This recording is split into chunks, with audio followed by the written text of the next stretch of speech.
Ich freue mich jetzt sehr, dass Liam Gillick bei uns ist. Liam Gillick lebt in London und New York und ist seit Anfang der 90er Jahre in zahlreichen internationalen Ausstellungen vertreten. Sein weitreichendes Interesse an dem Erbe des Modernismus manifestiert sich in einem einflussreichen künstlerischen Werk, das in unterschiedliche Disziplinen wie Skulptur, Architektur und Design ausstrahlt. Zugleich ist Gillick Kritiker, Autor und Kurator. Vor kurzem wurde er als 38. Redner der sogenannten Bampton Series an der Columbia University ausgewählt. Die Bampton-Vorträge sind eine Reihe von zweijährig stattfindenden Vorträgen renommierter Gelehrter aus dem Bereich Theologie, Wissenschaft und Medizin. Gillick ist der erste Künstler, der für diese Reihe ausgewählt wurde.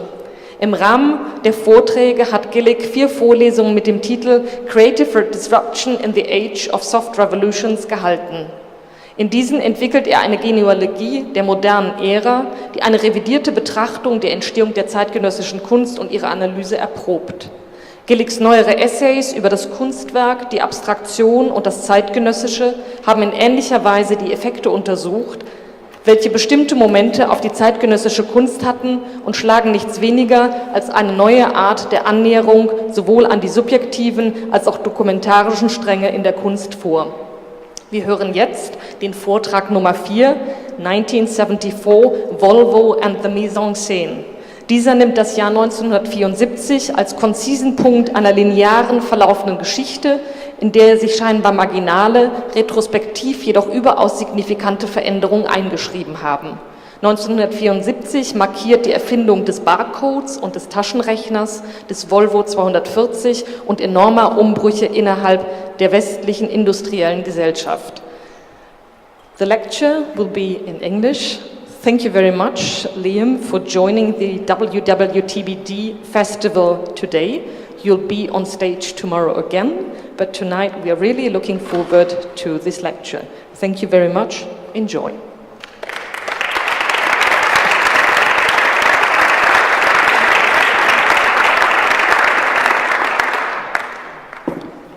Thank you, Vanessa. Thank you for coming. I'm going to read a text and show some pictures. And in keeping with the theme of the last 10 days, I actually, at some level, despise this text now. But I think it still needs to be read. And somehow, for me, this series of events and discussions causes its own kind of crisis for me, because at some level it's what I used to think is what I wanted, in a way. But the reality of that is always a bit more complicated. So the best thing is for me to try to get through this, a bit like eating breakfast cereal when you're not hungry, and see how we go. And before we know it, it'll be finished. In 1974, Hiru Onoda is this gentleman here who looks like he's carrying a dildo in his left hand. He was a Japanese soldier who had been hiding since 1945. He finally surrendered in 1974. He was an isolated individual, ignoring technology, development, and compromise. This is where he had spent the years from 1945 to 1974 on an island. Onoda had refused to accept the emperor's surrender at the end of the Second World War. In post-war Europe, however, there had been a smooth move, often by implicated figures, into post-war roles in an attempt by the victorious powers to keep bureaucratic structures functioning in the now occupied Europe and prevent a repeat of the economic and social collapse of the 20s and 30s. This smooth move in Europe was questioned and resisted with force, yet more often with public condemnation and exposure. And you can see here, Hiru made some money out of it in the end with the book.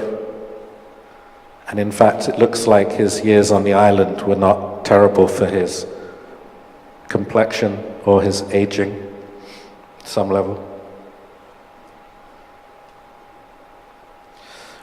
The same year, 74, while Onoda was refusing technology, the passage of time, development, and compromise, a soft coup d'etat had taken place in the midst of a collapse of Portuguese colonial authority in Africa that had become submerged by the proxy war games of East and West.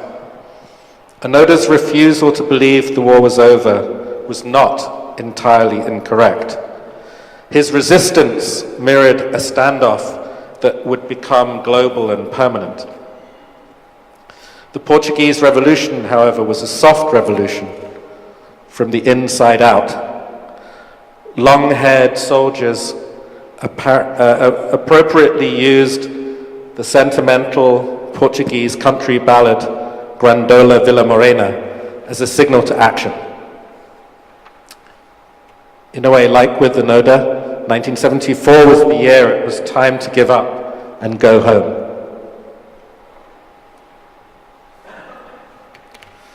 In 1974, the introduction of the first barcodes into a supermarket were a step towards self-administered consumption that would lead to being able to check yourself out. Barcodes also enabled the distribution and monitoring of highly differentiated products, a way to track nuances or tiny details. This led to the development of the consumer as a precise data flow. Barcodes were not only used to organize consumption, they were deployed to organize production, a way to sort the movement of raw and finished materials. An advantage was that the barcode's internal language allowed communication from one machine to another, bypassing human accounting. But however, we've now seen a kind of, this is a new machine that's in Japan, which basically doesn't use barcodes anymore. It basically looks at, you show the thing, the actual object, you show it the orange or the cornflakes or the beer, and it recognizes it and identifies it. It's a sort of, it sort of renders the whole point of barcodes useless. It's like a kind of hyper-technology that's forgotten the original point of its existence. Parallel, also 74, parallel to the barcode was the introduction and rapid adoption of the pocket calculator, a device functioning as a personal interface that was simple, complex, and idiotic at the same time. Whether 2 + 2 or the word hello when entering 07734 and holding it upside down, or solving hyperbolic inverse signs of a value or expression. This produced a shift away from arithmetic as a mental space verified by approximation and prepared us for interaction with personal computers. The emergence of instant calculation prompted desire for more interface. This is what we're talking about here, more interface. The potential of a personal interface which offered instant gratification operated as a lure, like it lures you in, and an accelerant that speeds things up. This created a vision of a new computer form and their potential interfaces, an introduction to a straightforward engagement with complexity. You didn't need to know how the calculator worked. The introduction of the micro electronic address book quickly followed. The calculator as the first step towards personal computing. The emergence of the calculator alongside the digital watch and the electronic address book was the first atomization of technology, creating further bursts towards a distribution of interfaces. While the obsolescence of everyday arithmetic produced an educational anxiety, it also led to the immediate death of the slide rule as a technology. followed rapidly by further immediate deaths of analog devices. In 1974, a limitation of resources via legislation, by law, appeared with the crisis over oil supply. This was particularly profound in the US. The introduction of a 55-mile-an-hour speed limit was combined with the increasing fear of extended slow suicide that had emerged through increased focus on smoking, overeating, and health in general. An increasingly phantom free will was combined with the tradition of Puritanism and contradictory economic rationalization. The city was seen as a body that needed to slow down and required triage, or kind of being quickly, rapidly stabilized. There was a reduction in concurrent assertion of American freedom in relation to the modern world in these attempts to control speed and health.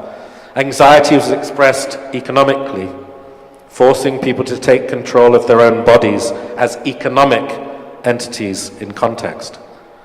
A dynamic contradiction was set into play between the body and the collective in terms of how to behave. A crisis of impingement, or the fact that you're bothering someone, or you're bothering the planet, or you're bothering or troubling the city, became a new anxiety, with negative assertion becoming increasingly dominant. So you assert that the best way to look after things is by limiting something.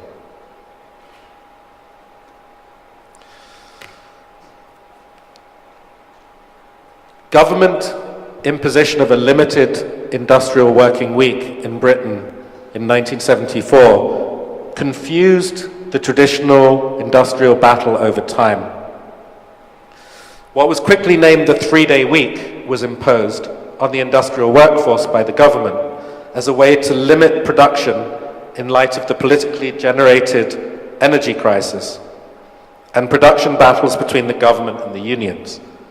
Basically, in the 71, the government and the coal miners had fought every year and all the time, and the coal miners always won. By 1974, they had another standoff, another battle. And this time, the government decided to introduce a 3-day week. Like, workers could only work for 3 days a week. They created a crisis of time, basically. And as we can see here, the traditional mode of battling governments and corporations was to withdraw labor. So for the first time, the government withdrew labor, in a way. The removal of control over time from industrial workers contributed to a profound undermining of organized labor over the subsequent 15 years. The government started to control time rather than the unions fighting to limit working hours.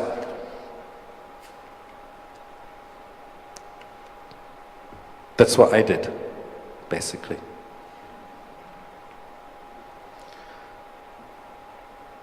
A last-ditch battle began in advance of the introduction of permanent part-time, displaced and outsourced labor.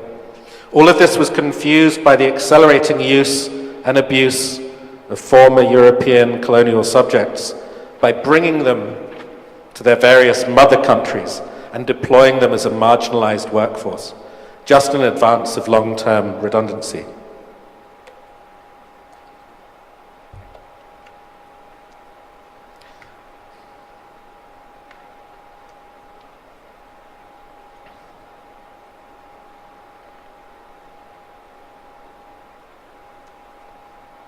I like that one.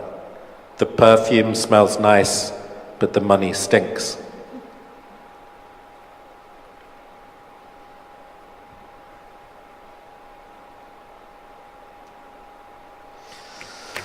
While the workers fought over time and headed for temporary status, 24-hour news started in 1974, creating permanent connection, boredom, banality, and anxiety, regardless of the events. The 24-hour news cycle had to create breaking stories in order to feed itself. 24-hour news created anticipation towards the imminent event. At some point, there will be a new shared crisis, and as a result, the anticipation of crisis accelerated. Anticipation became overwhelming, yet numbing in its repetition, producing alienation from profound emotion and experience. Constant news provoked fight or flight instincts and boredom, while giving the newly redundant workers something to watch.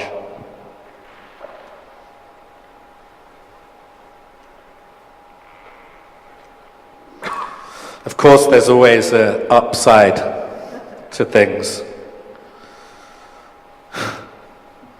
The Volvo 240 was introduced in 1974, marketing safety and edging towards a post-consumerist symbol of eco-choice.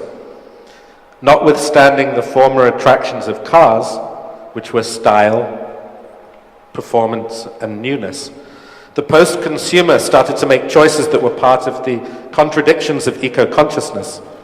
The idea of the long-lasting and reliable was viewed as something that might be able to counteract an excessive consumption of fossil fuels, or at least symbolize that desire via the possession of a boxy symbol of Swedish good taste and Lutheran responsibility. Nobody hates a well-made car. A car you can believe in. This is really something. Each person leaves behind a potentially devastating trace, and now the individual could attempt to be responsible for things they could not control. It's what you see in this lecture. Hiro Onoda couldn't control it.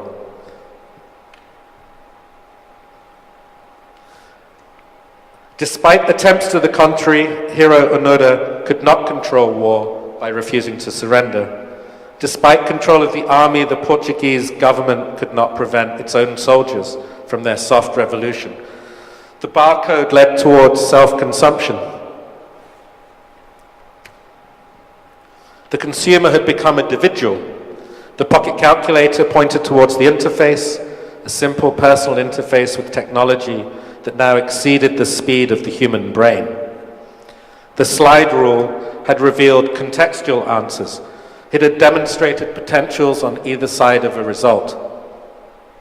The calculator, however, offered a single answer that might as well be trusted. The awareness and legislated limitation of resources led towards post-consumer choices that were concerned to the contingencies of an emerging ecological consciousness. A battle over time was being won by government and corporate power. The 24-hour news cycle would be consumed by the very people who were to become increasingly redundant and self-managing, full of information. Permanent work and permanent education were the only answers to this breakdown of time. Time became the key. The battle over time replaced the battle over the body.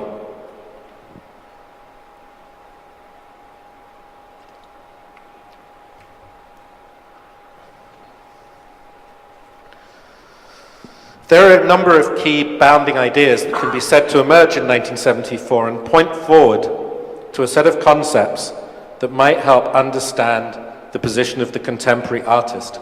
And here we see some exemplary contemporary art and what they produce. I got these images from the internet in a spirit of contemporariness, mainly from Contemporary Art Daily, which is a very fine resource, and also from Moose Magazine homepage, which is a kind of similar thing. What do they produce? How do we understand how we end up with not the work? This is not archaeology, I'm talking genealogy. Where's the genealogy in this? Maybe it's the final stand of the worker in the battle over the possession of time, which coinciding with the rise of cognitive labor in the framework of technological acceleration.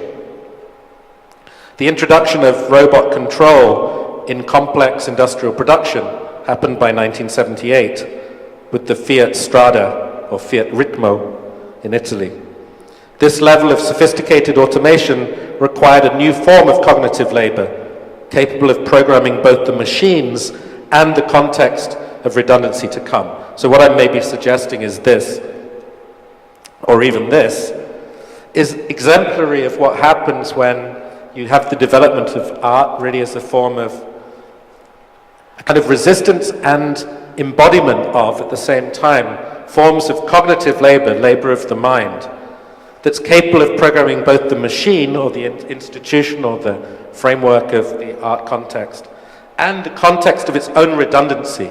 Because every time we look at this or this or this, it also shows us that you know, that we know, that they know, that we know, that you know, that it's not possible to be doing what they're doing. That this is redundant. It's a redundant concept, context. Yet, however, the emergence of soft, velvet, and flower revolutions from the 1970s to 1989 and beyond emerged in opposition to the waning, parodic, deluded, and self-policing travesties exhibited by the standoff between NATO and the Eastern Bloc. It was against this stupidity, by its very softness and velvetness and flowerness. These velvet and flower revolutions were guided by identity politics and the resistant potential of popular culture with its informal and apparently more human means of communication. Maybe that's what we're seeing, in fact. Identity consciousness was deployed as a way to challenge authority. Everyone could become a dissident. Everyone's a fucking dissident. That's why I can't say it. I'm not going to talk about specific people. But someone can tell me afterwards that there has to be some good text on dissidence and exile in relation to contemporary art that has been written that I'm not aware of.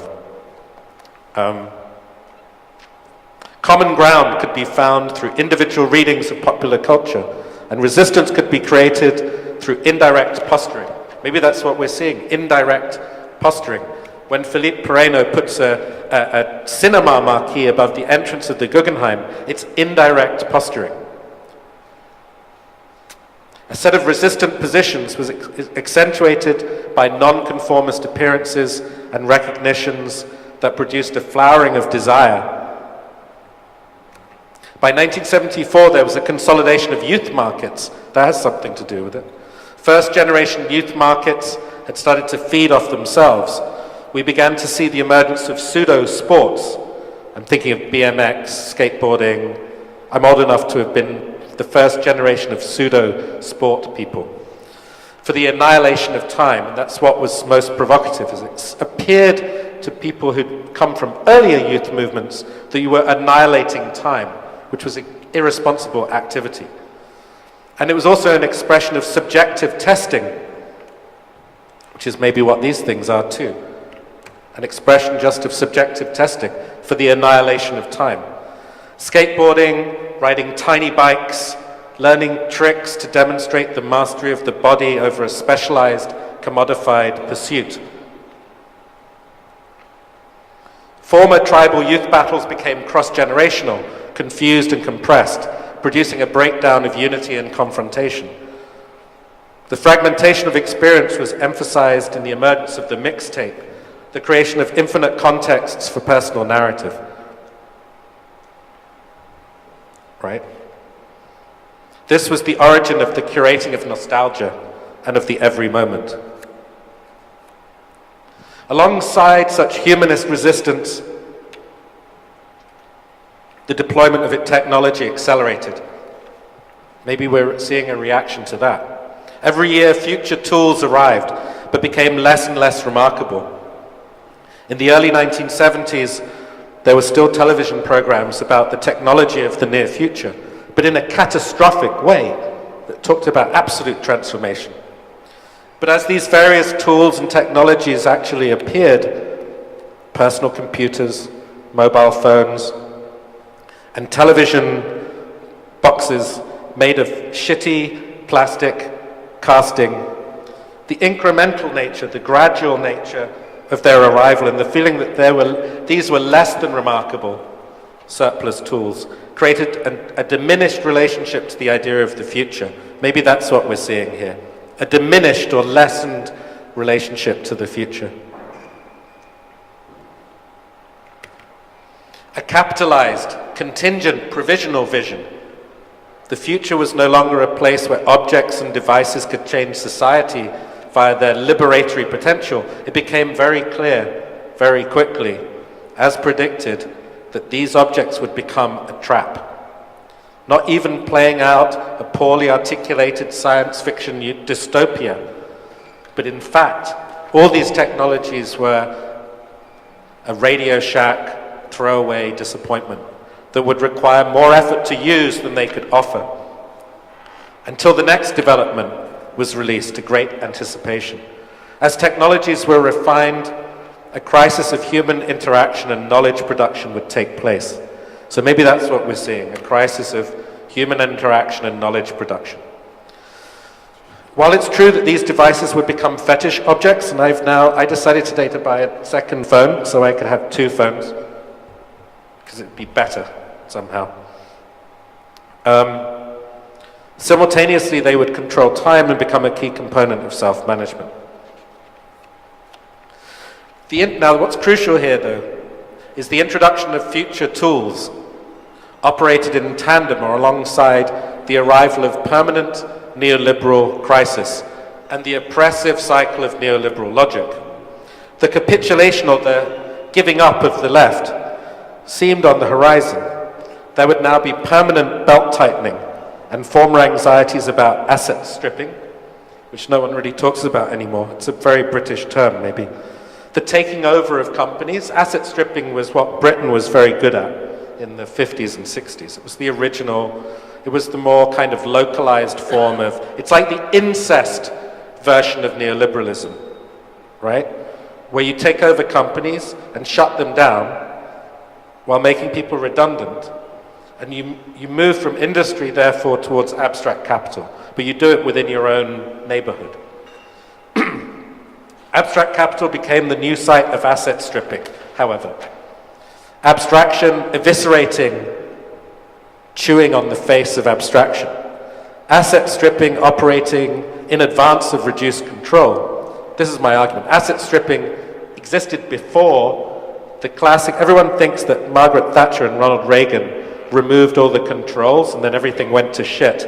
But in fact, already that structure was in place. That mentality was already in place.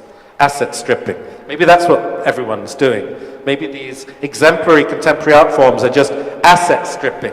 They're removing the how do you put it? They're like buying up the cultural capital and then selling off the building and removing the relationships within the structure. Do you see what I mean? Business had already committed suicide via the complete destruction of its established structures and relationships. Reduced controls over financial exchange, banking rules, and movement of capital in general followed, hard behind the total destruction of these established structures and relationships. It did not precede it. And I would argue the same with a lot of contemporary art. The notion of, it wasn't that things opened up or broke down or became neoliberal or globalized. There'd already been a concerted destruction of established structures and relationships. The work is not caused by that. So therefore, lack of control is central here. Lack of control, not limited to finance, but embedded in interface design. Controls via various interfaces were simplified. There was less requirement to read a manual. Same with art. There was more focus upon the idea that controls themselves would be self-evident. We see in this artwork, the controls within the work are self-evident. Here, the controls are self-evident. But therefore they fade. We're not sure what kind of controls are happening in this artwork. They're self-evident, but they fade. Because there's an acceleration of self-management in the face of globalization. This coincided with an increase in surveillance and a maturing of oppression. Oppression is really mature. That's what we sometimes forget. That's why people don't know what to do about it, because oppression became so mature and grown up, it becomes hard to know what to do about it. It feels like you should sit down and give oppression a good adult talking to. And that's the delusion of Tony Blair, or the delusion of even Angela Merkel, for example, or any other type of mainstream politician. They feel you can sit down and give oppression a good adult discussion.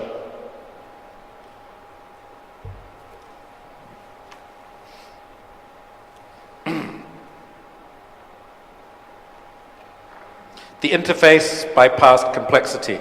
Maybe art is the interface. I'm not sure what complexity is happening here. Right? It's bypassing complexity. The interface, the artwork, is bypassing complexity. Bypassing became something to be achieved. That's why. The bypassing of controls, the bypassing of congestion, speeding things up, and rendering the interface or experience smooth to the point where it became impossible to distinguish work, labor, and life. The consolidation of corporations followed the breakdown of nationalized industries. After the Second World War, countries all over Europe had drawn together disparate and disorganized companies into large nationalized operations. When these concerns were privatized in the UK during the 1980s, they were often put into the hands of the very same ministers who had privatized them. Some of this is very simple. The pattern was repeated across the developed world. There was a standard capitalist shift towards consolidation and efficiency, but now in a globalized frame. Such processes were made easier by the increasing alienation of capital and profit from the place, moment, and location of production. An abstraction of abstraction swelled and intoxicated capital. Maybe we're looking at pictures of that happening. Maybe this is what we're looking at. Maybe this has been pictured by all these people.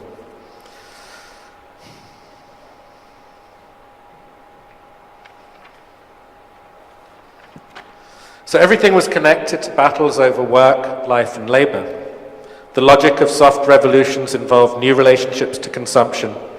The acceleration of technology made political control into a complex framed by personal devices, offering the lure, the attraction of bypass via the interface.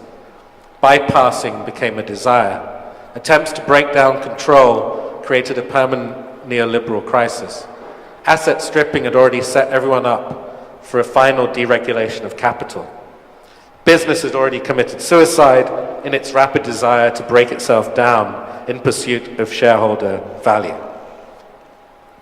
Battles between generations took new synthetic forms, and I think this is definitely something you see in contemporary art now. Battles between generations taking new synthetic forms. Earlier youth identities claiming new ones are merely parodic or insincere. A revolt against earlier youth movements using similar tools to those that had been used before. That's connected to this notion of the long 90s that some people have talked about. This was particularly profound in relation to art, with its tendency towards extended adolescence. Art began to mirror, rather than critique, popular culture through the way it was realized, not what was produced. A cycle of restarts began to move with increasing speed from 74 onwards. Capitalization of the recent past and the near future.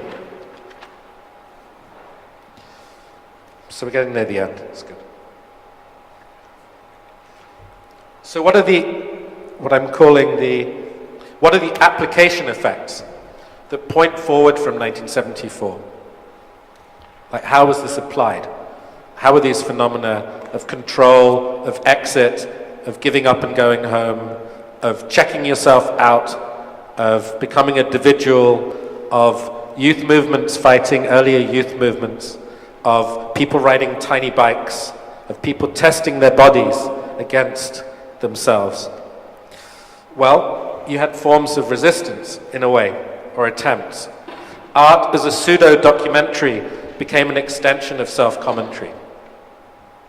An increasing mockery and parody of authority developed alongside endurance as a marker. Endurance as a last-ditch attempt to force difference into play. And I think you can argue that contemporary artists are marked by a couple of things, but one of them that's really significant is endurance, that the ones, they endure, basically. Which is why people don't talk about it in heroic terms, because endurance isn't really heroic. It's like Hiro Onoda endures, basically. But endurance is a way to force difference into play. A combination of self-awareness was being reported from 74. Self-awareness is reported by the artist. All these artists report self-awareness, alongside the rise of parodic documentaries to replace a weakened and increasingly absurd fourth estate or critical terrain, which was devastated by the development of a 24-hour news cycle. The enduring idea of tribal youth identity had led to a continued mockery of authority, including the sobriety of recent neo-avant-gardes. Endurance was the key.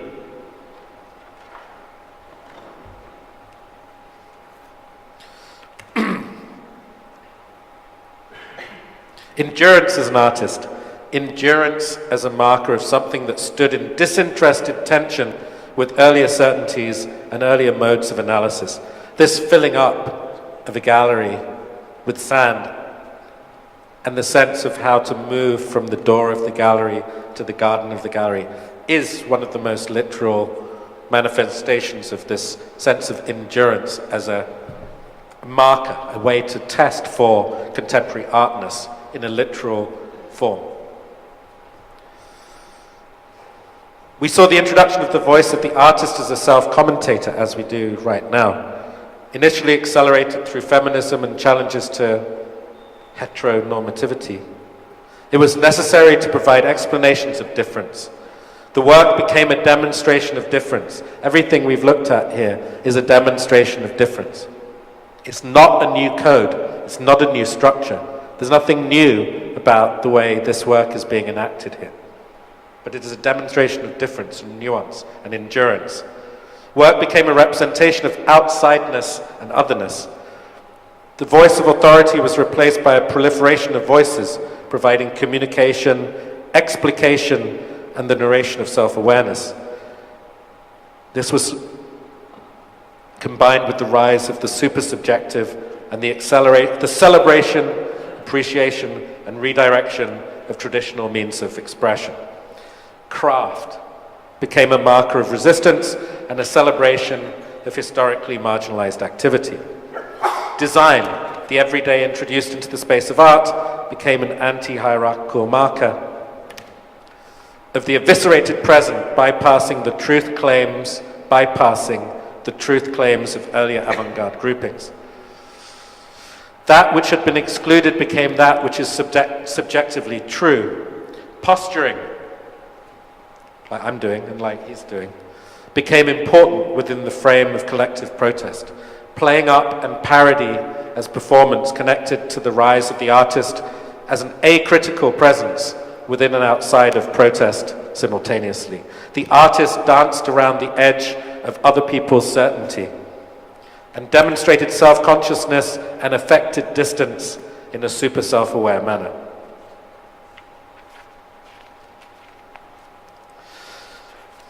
"1974 left us with a profound skepticism of organization, not just earlier attempts to collectivize, organize, or even unionize artists, but the rejection of structures completely. The skepticism of structures involved replacement by temporary inclusion in events." Right? The skepticism of structures involved replacement by temporary inclusion in events. This led to the consortium or cartel model, which is what I believe is the dominant model of contemporary art, and it's the reason why people don't want to talk about it, because cartel as an economic model is related to drug dealing and beheading journalists and stitching up distribution. But in fact, the art world is not neoliberal or globalized. It's a cartel. It's a kind of very specific model. It's a consortium at times when it's good and friendly, and on the right side, when you're feeling good about it, it's a consortium. When it's bad, it's a cartel. Artists began to work together when necessary. Anything dynamic had to accommodate differences that could never truly be understood or resolved. A commitment to collectivity without collective values, all connected to the notion of an artist as one part of a larger body. The artist was an individual who had no obligations or ethics outside the body of art.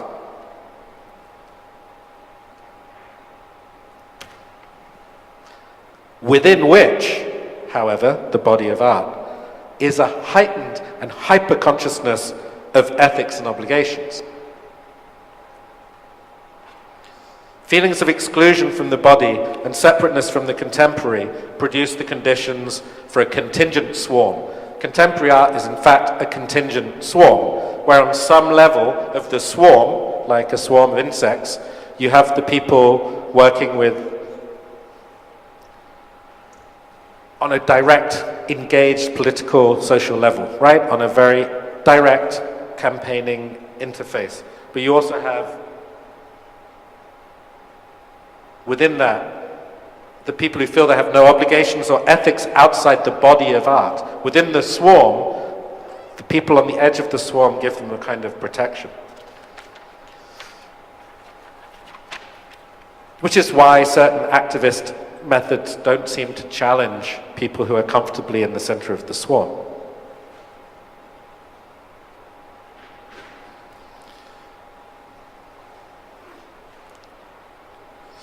From 1974 onwards, we have seen a reduction in the authority of labor and a concurrent increase in discussion about the reception and social value of work.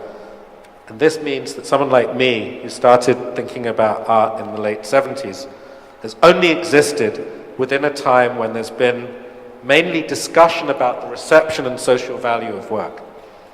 A constant dilemma and flow of meanings. A reduction of significance of any single work in and of itself. These awarenesses move permanently in relation to each other. Acknowledging art's limits by demonstrating a consciousness of its limits, which of course we see literally here. Like art's limits demonstrate themselves a consciousness of their limits, which has led to the rise of a new formalism via process as a means of articulating defeat. Formalism is a way of expressing defeat, right, without surrendering. That's why formalism happens at the end of, that's why things devolve into formalism. It's like it articulates defeat without surrender. This led to the production of infinite, familiar, advanced art. There's infinite, familiar, advanced art right now. But there's a reason for it. Through the adoption and corruption of processes that might produce their own de-skilled aesthetic, the artist is no longer in control of unlearning. Right? Bad painting is not a record of truth or nirvana. It'd be much simpler if it was. Art is no longer a willful rejection of craft or skill. You can't get out of it. That's where Thomas Bernhard comes back to the lecture. You can't just make art by rejecting skill, craft, or suppressing the same for democratic reasons or horizontal reasons. It's not going to help you. Traditional distancing devices are no good either. You can't use geometry, you can't use structures or systems or economics. No distancing is possible anymore. Distancing always revealed hidden power codes and lingering authorities. Every time an artist in late avant-gardes and late modernism tried to use distance, it would just show the hidden power codes and lingering authorities. It couldn't sustain itself. You could no longer create a distance from anything from 74 onwards. The more distance you try to create, the more hidden power codes you reveal. So artists turn to other models, parallels and relations as a way out. Contemporary art took over other disciplines and attempted to render them sub-disciplines of contemporary art. Everything is consumed and everything is produced.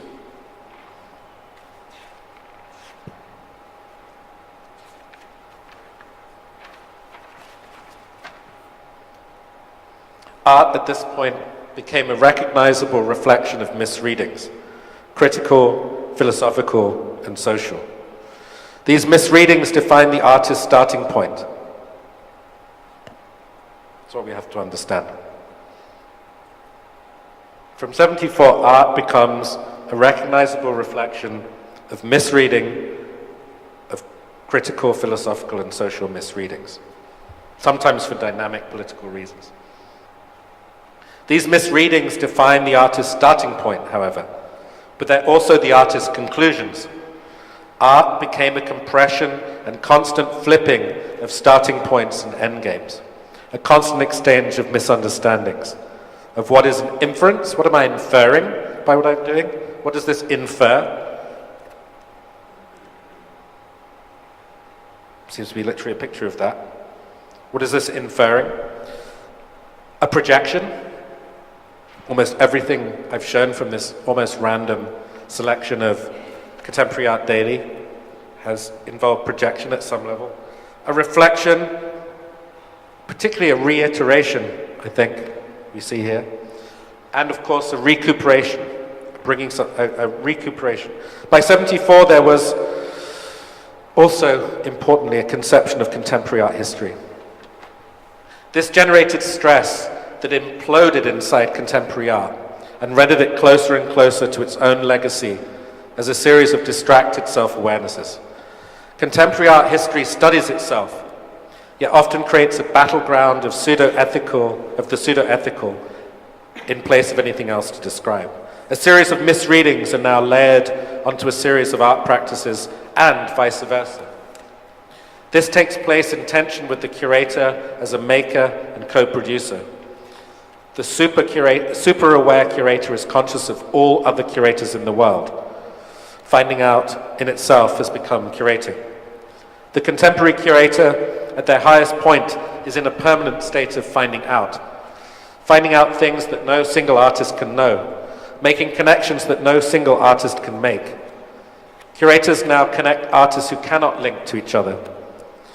So we are in a period of competing speeds. As with the automation of production and battle over time between the state, organized labor, and industry, we have competing speeds of production, consumption, and analysis.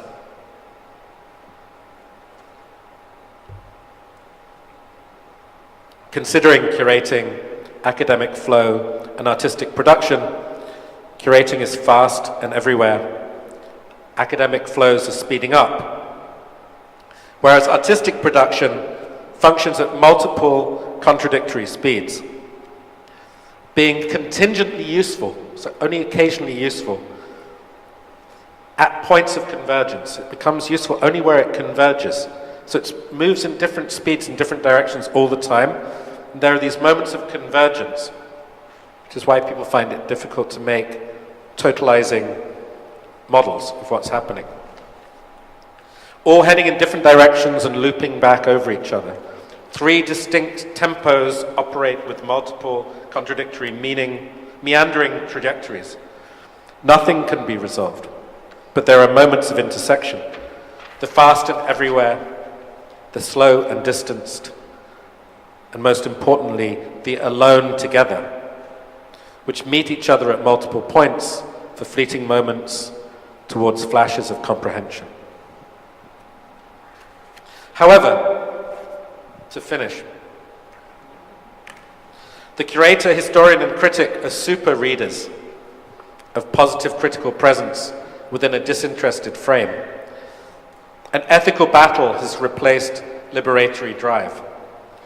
Disappointment is articulated on a grand scale.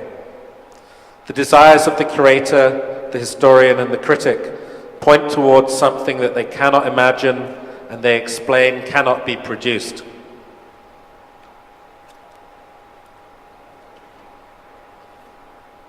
Which is important. The desires of the curator, the historian, and the critic point towards something they cannot imagine and they explain cannot be produced. Gatekeepers are everywhere. We are on an 18th century Middle European toll road. But gatekeepers can be bypassed. You can sneak past in the night. You can offer them some distractions. You can induce them to turn a blind eye. And most importantly, gatekeepers demonstrate new routes by default through their claiming and marking of territory. A proliferation of states swamped by art as an increasing pile or heap may only appear legible as a series of signs poking out of the swamp, the mire. But I'm absolutely convinced that there are borders down there somewhere, maybe too deeply sedimented to define and too exhausting to dig for. Thank you very much.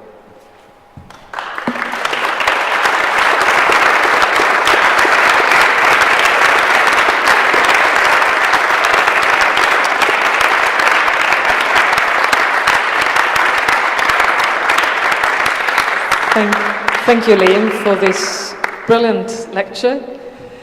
Diesen und die anderen 3 Vorträge gibt es übrigens auch im Netz. Wenn Sie nochmal nachhören wollen, schauen Sie nach. Es geht hier nach einer kurzen Pause weiter mit Dorothea Kassai. This is not the time to sit around. Davor gibt es noch eines dieser wunderbaren Intermezzi von Eric Leidal. Und dann klingt der Abend aus mit einer überaus sehenswerten Performance von Sadan Afif.